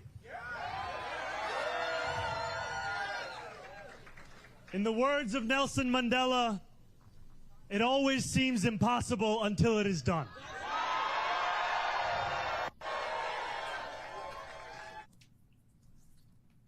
Shockwaves are still reverberating this week after 33-year-old Democratic Socialist Zohran Mamdani pulled off a major upset, defeating former Governor Andrew Cuomo in the Democratic primary for New York City mayor. I find it so funny that these fucking Republican, conservative, Christian, theocratic chuds are like obsessively praising a 33-year-old socialist brown man named Jesus Christ who wants to fucking give houses to the poor and food to the hungry. Meanwhile, fucking Zohran Mamdani, 33-year-old fucking brown man, comes in and says, I want to give fucking houses to the poor and food to the hungry. They go, he's a communist. We should fucking crucify him. These fucking people are the most hypocritical, stupid bastards I've ever fucking heard of. It's unbelievable. He's not brown. Look at him. Look at him. He's fucking from Uganda and he's Indian. Mamdani's supporters say he represents just what the party needs. But some members of the Democratic establishment are reportedly melting down over his victory. And Republicans are wasting no time. He looks like me, then I hate to break the news to you. You may be brown. Attacking the man who could be New York City's first Muslim mayor. One Republican congressman going so far as to say Zohran, quote, little Mohammed Mamdani should be deported, and urging the Attorney General to launch denaturalization proceedings against him. His justification? A rap lyric. I can't believe I just had just read that. Specifically, Mamdani once performed a song including the line, "Free the Holy Land 5, my guys," referring to men convicted in 2008 of providing material support to Hamas. And joining us now, Basil Smikle, Democratic strategist and former executive director of the New York State Democratic Party, and Amanda Lipman, co-founder and president of Run for Something. Thank you both very much for being here. I'm still a little... I can't believe the Republican attacks. Yeah, that's the word I was going to use, shook by Republican response to Mamdani. But Amanda, we begin the questioning with you. I just wonder, it's one thing to run in a Democratic primary for mayor and to win on ideas of free buses and other progressive or even socialist ideas that Mamdani ran on and won on, but will they work come the general election? In New York City, absolutely, because he's advocating for the things that really affect people's quality of life. You know, cost of housing, cost of childcare, how you get around the city, how you move. The case that he has made, yes, the specific policy positions are what are exciting and interesting, but beyond that, it's what the ideology. Is Kamala going to run in 28? If she does, they're just going to hand the election to Trump. I swear to fucking Christ, that would be the worst fucking decision in Democrat politics history. Drive his mayorship. He is such a compelling communicator, and the things he's communicating reach a part of the city that haven't really been talked to or about before, at least in a very long time. I am, as a New York City voter, I'm very excited to see the kind of energy. I wouldn't vote for Kamala in 2028. I promise you that. If she runs again, I will not vote for her. He's going to bring to the general, and then hopefully to see a kind of mayor lead that is driven at every part of the bureaucracy by reducing the cost of living. Basil, one of the things that's so interesting to me about this is kind of the lessons, and we all have been talking about since it happened, for Democrats and that they should take from it. And I feel like it's not that complicated. I feel like something that y'all do, y'all Democrats do, y'all make stuff real complicated sometimes. One, if you're going to not want a Democratic Socialist to be the nominee for any, whether it's a municipal race or the... Who would I like to see in the ballot? AOC. I'd vote for fucking AOC in a heartbeat. Presidency, then run a candidate who can beat them, right? Maybe don't run someone like Andrew Cuomo. A lot of his critics turned his endorsers, 40% of his top endorsements by elected officials came from... Oh, we've talked about this. If I were president, who would my VP be? It would be somebody with like Zohran's type of political ideology, but from the time I announced my campaign, he would be forced to wear a Spider-Man suit, so nobody would ever know the true identity of that person. That way I can just swap them out with whoever the fuck I want day by day, as long as they put on the Spider-Man suit. And I'll just say my VP is Spider-Man.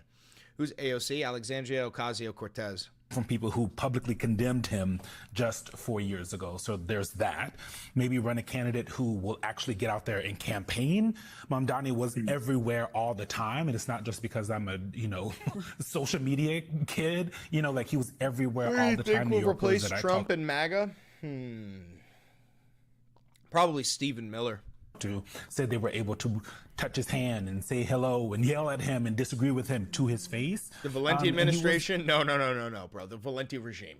I know myself. Exciting. It doesn't mean, and you tell me if I'm wrong, I don't think it means that Democrats need to always run someone on the left-hand side of everybody, right? And Amanda, you and I have been talking about this for years. But Basil, what are your lessons? Zohran wasn't born in the United States. He cannot run for president. Your takeaways from this, most importantly for like a national audience? Are we thinking too much about this? No, I think everything you said is correct. I think the big takeaway is if you're going to run a campaign, create a movement around your candidates. Right. That's really important, right? I talk about big ideas. Totally forgot about that. Yeah, well, also, watch this. Ted Cruz runs for president. Do you remember this? Do you remember this? Do you remember when Ted Cruz sought the Republican presidential nomination, serious competitor? You guys remember when Ted Cruz ran for president?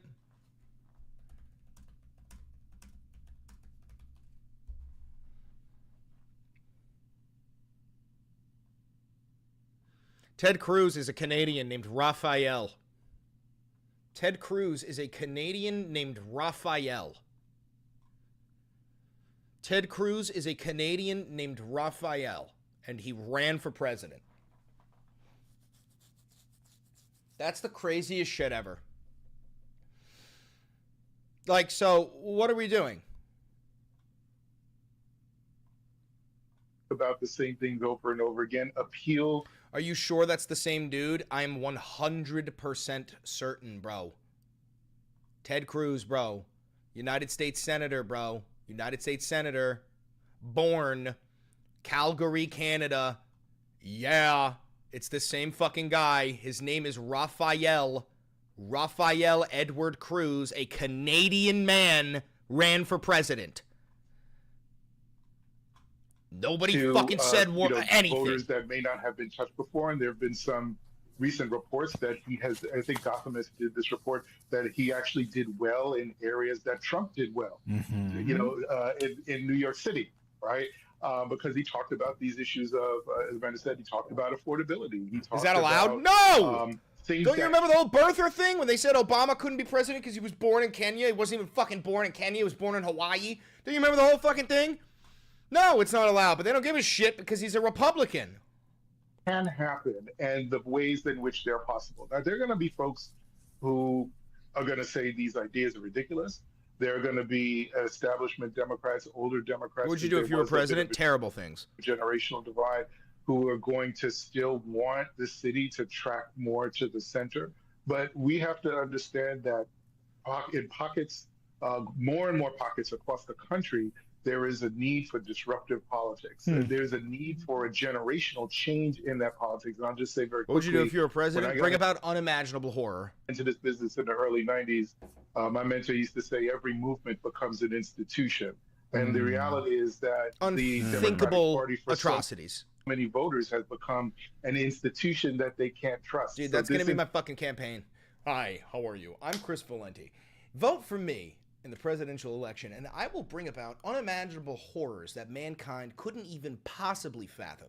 I will resurrect Cthulhu from the bottom depths of the Marianas Trench, and we will then sacrifice every unborn child to the god Moloch in order to bring about a rapid Armageddon. I'm Chris Valenti, and I support this message. Institution was in need of a movement. And I think in many ways, that's what you saw in New York City. Basil, I'm going to stick with you here because one of the most interesting things to come out of this election was the black vote. I'm going to read this headline to you. Mamdani triumphs without a majority of black voters. Where does that leave them? Here's one piece. A New York Times analysis of the results shows that Mr. Cuomo dominated in precincts where at least 70% of residents are black, more than doubling Mr. Mamdani's. Come on, guys. What are you doing, black vote? What are you doing voting for Cuomo? I am black. I am gay. I am lesbian. I am Andrew Cuomo. Did that work on you guys? What are you doing? What are you doing? Support 59% to 26%. And then here's a very interesting second piece of this. Quote, the tough part that we're wrestling with, Reverend Rashad Moore added, is Zohran won with support of liberal progressive white folk. Are these the same progressive white folk that are pricing us out and we can't live in the community? That's the tension. And clearly, literally, Basil, that is the tension. I would love your thoughts and reflections on this as someone who used to be in the leadership of the state Democratic Party. Yeah, and you know what? I'm also a voter that got active when Jesse Jackson ran in '88, right? Because I saw somebody that looked like me on TV saying then. Trump truth. Let's see.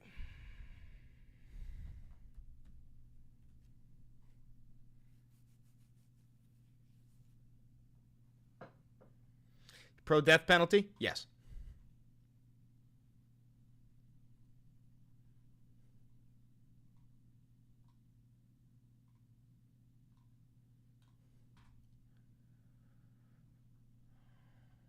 The big beautiful bill will lower energy costs, shore up the electric grid. New York Post is just straight up propaganda.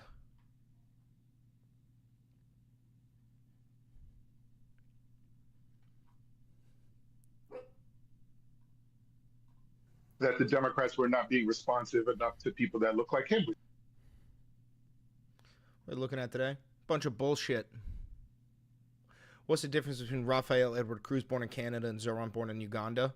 Well, Zohran, you just said it. Zohran, name, Zohran. Zohran, skin, brown. Zohran, country, from Uganda.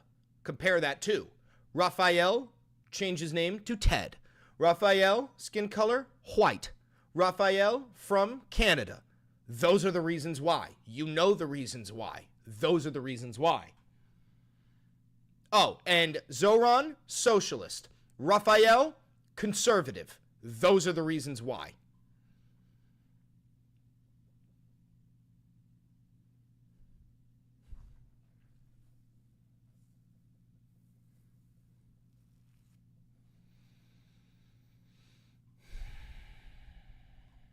Overnight, the Senate Budget Committee releasing their final, updated version of what President Trump calls his big, beautiful bill, setting the stage for votes to begin as soon as this afternoon, after a tumultuous day of negotiations. It seems like there's a lot of thorny issues that you've got to work through.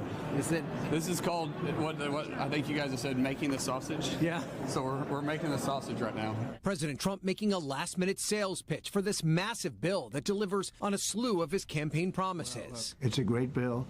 It's a massive tax cut. From a $4.5 trillion extension of the Trump tax cuts to hundreds of billions of dollars in funding for his mass deportation plan, plus eliminating taxes on tips and overtime. Not in there. It's a great bill.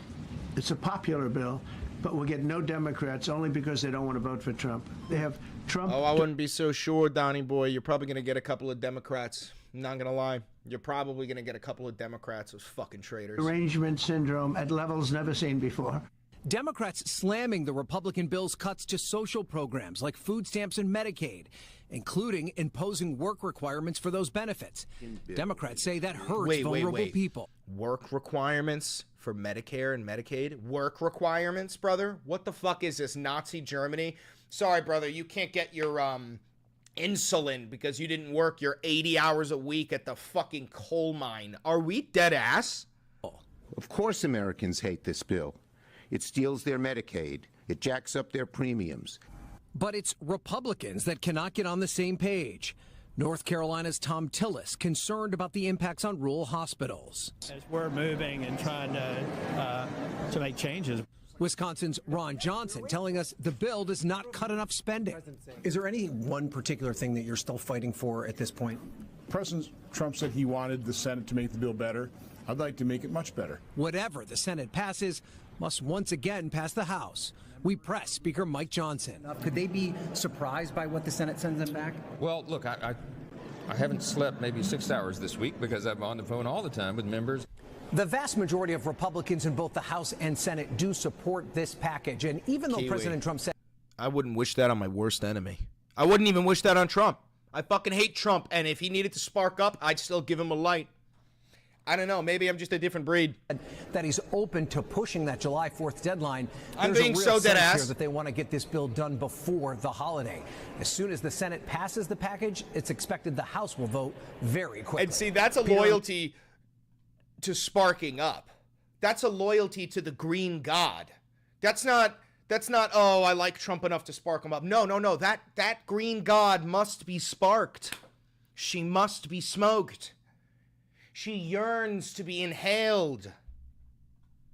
Laura? Ryan, appreciate it. Thank you very much. Hey, thanks for watching. And Kamala supports Israel. No, brother.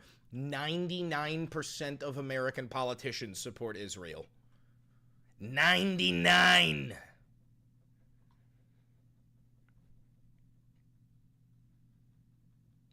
Throw Jay in the corner for 49 minutes. That's the craziest shit I've read all day. I ain't looking at the screen until he's gone. I ain't looking at that camera till he's gone. Gonzo Alonzo. Get him out of here. Get him out of here. There we go. Now I can look at the screen. Criminal shit right there. Absolute criminal shit right there.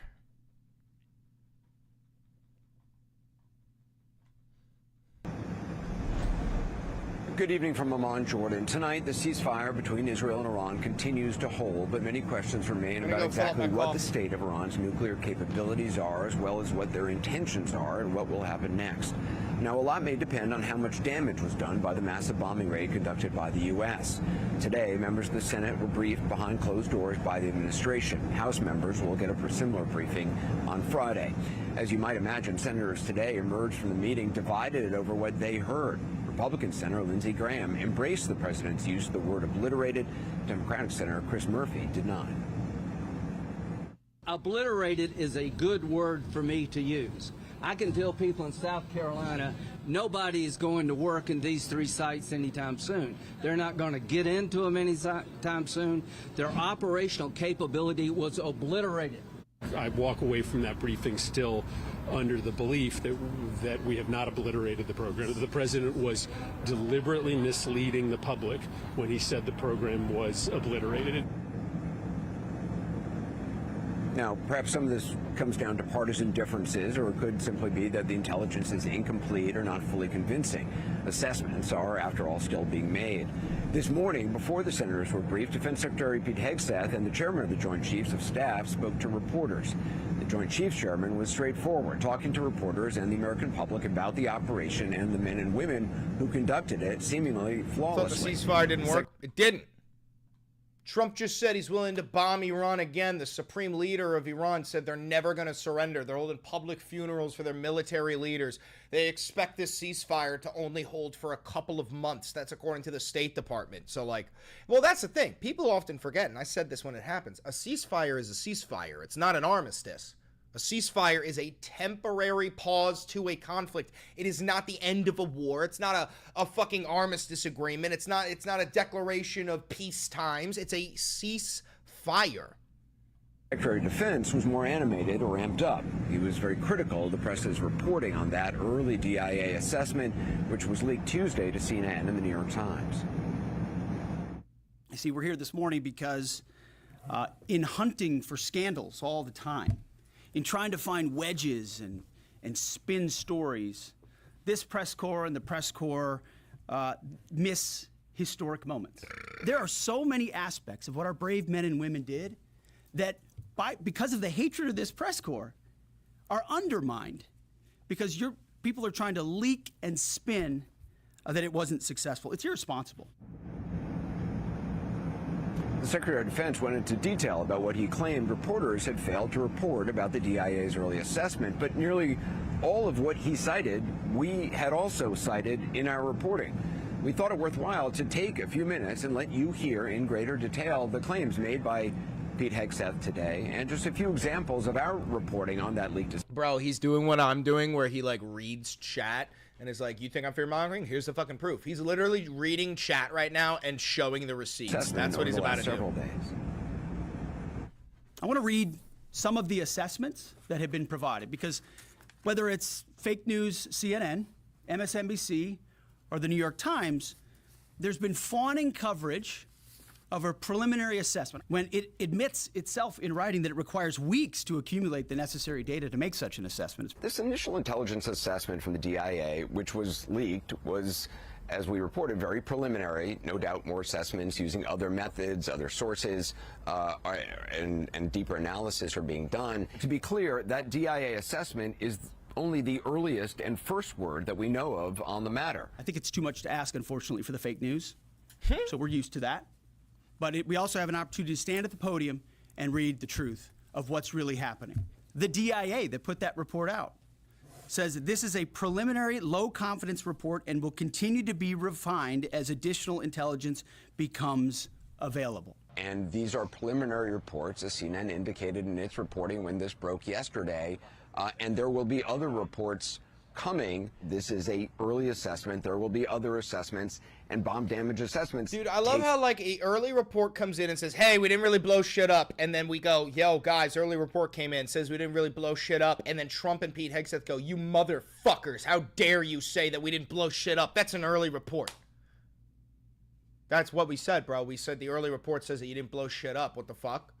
He's like, "You motherfuckers, how dare you report in the news?" What? What? The fuck are we talking about? Takes time How about the Israeli Atomic Energy Commission? The devastating U.S. strikes on Fordo destroyed the site's critical infrastructure and rendered the enrichment facility inoperable. Have any of these quotes made their way into the New York Times or the Washington Post? MSNBC? CNN? Israel released a statement from its Atomic Energy Commission saying that the strikes destroyed, in their words, Oh, it's based on Israeli intelligence? Never mind, I don't believe it. Critical infrastructure and rendered the enrichment facility. Dude, anytime you hear Israeli intelligence, just think about the exact opposite of what they're saying. That's the truth. Inoperable. How about the IDF's chief of staff?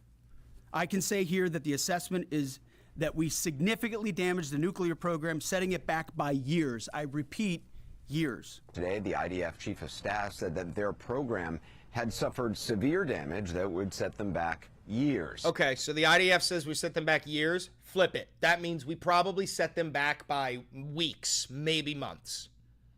John Radcliffe, the director of the CIA, putting out a statement just last night. Late today, CIA Director John Ratcliffe had this to say, and I'm quoting from his statement: CIA can confirm that a body of credible intelligence indicates Iran's nuclear program has been severely damaged by recent targeted strikes.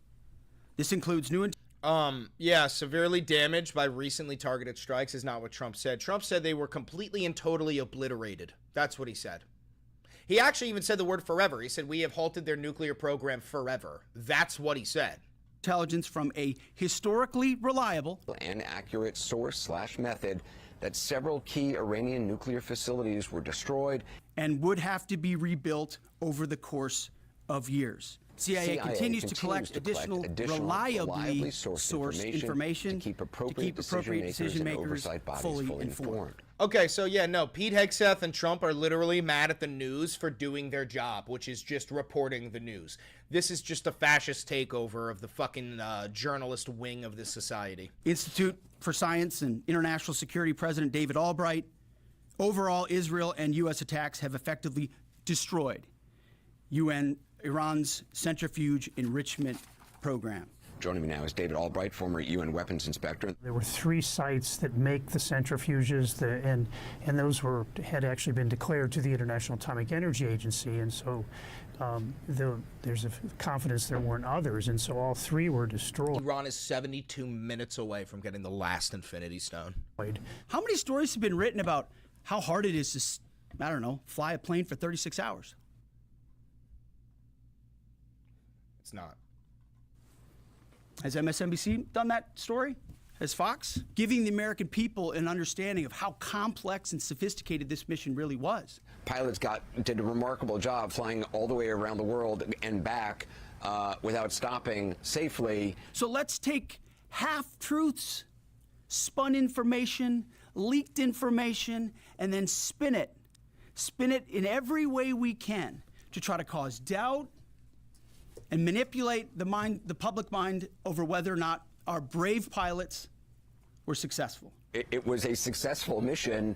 Ordnance was dropped exactly where it was supposed to be dropped. You're undermining the success of incredible B-2 pilots and incredible F-35 pilots and incredible refuelers and incredible air defenders who accomplished their mission. It was no doubt a remarkable military achievement, flying halfway around the world, hitting targets with apparent precision, then returning home safely. No one would say or has said otherwise. There are so many aspects of what our brave men and women did that, because of the hatred of this press corps, are undermined because people are trying to leak and spin that it wasn't successful. It's irresponsible. It's nothing to do with the remarkable ability of these pilots who flew all the way from the United States and back, executed, dropped payloads exactly on target. Massive damage was done. You can term it whatever you want. The job was done, and it was done. It was executed, it seems, to perfection. The question is, what were the results of it? That's what Secretary Hegseth claimed. Oh, Jesus. Jesus.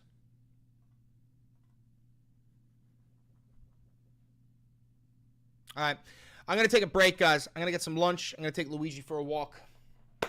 But perhaps I'll go live again later. I got to make a video later. Anyway, so got to make a rabbit hole. I'm out of here. Thank you very much. Like, comment, subscribe, hit the noti bell, become a member, become a patron, buy merch. Later, guys. Bye-bye.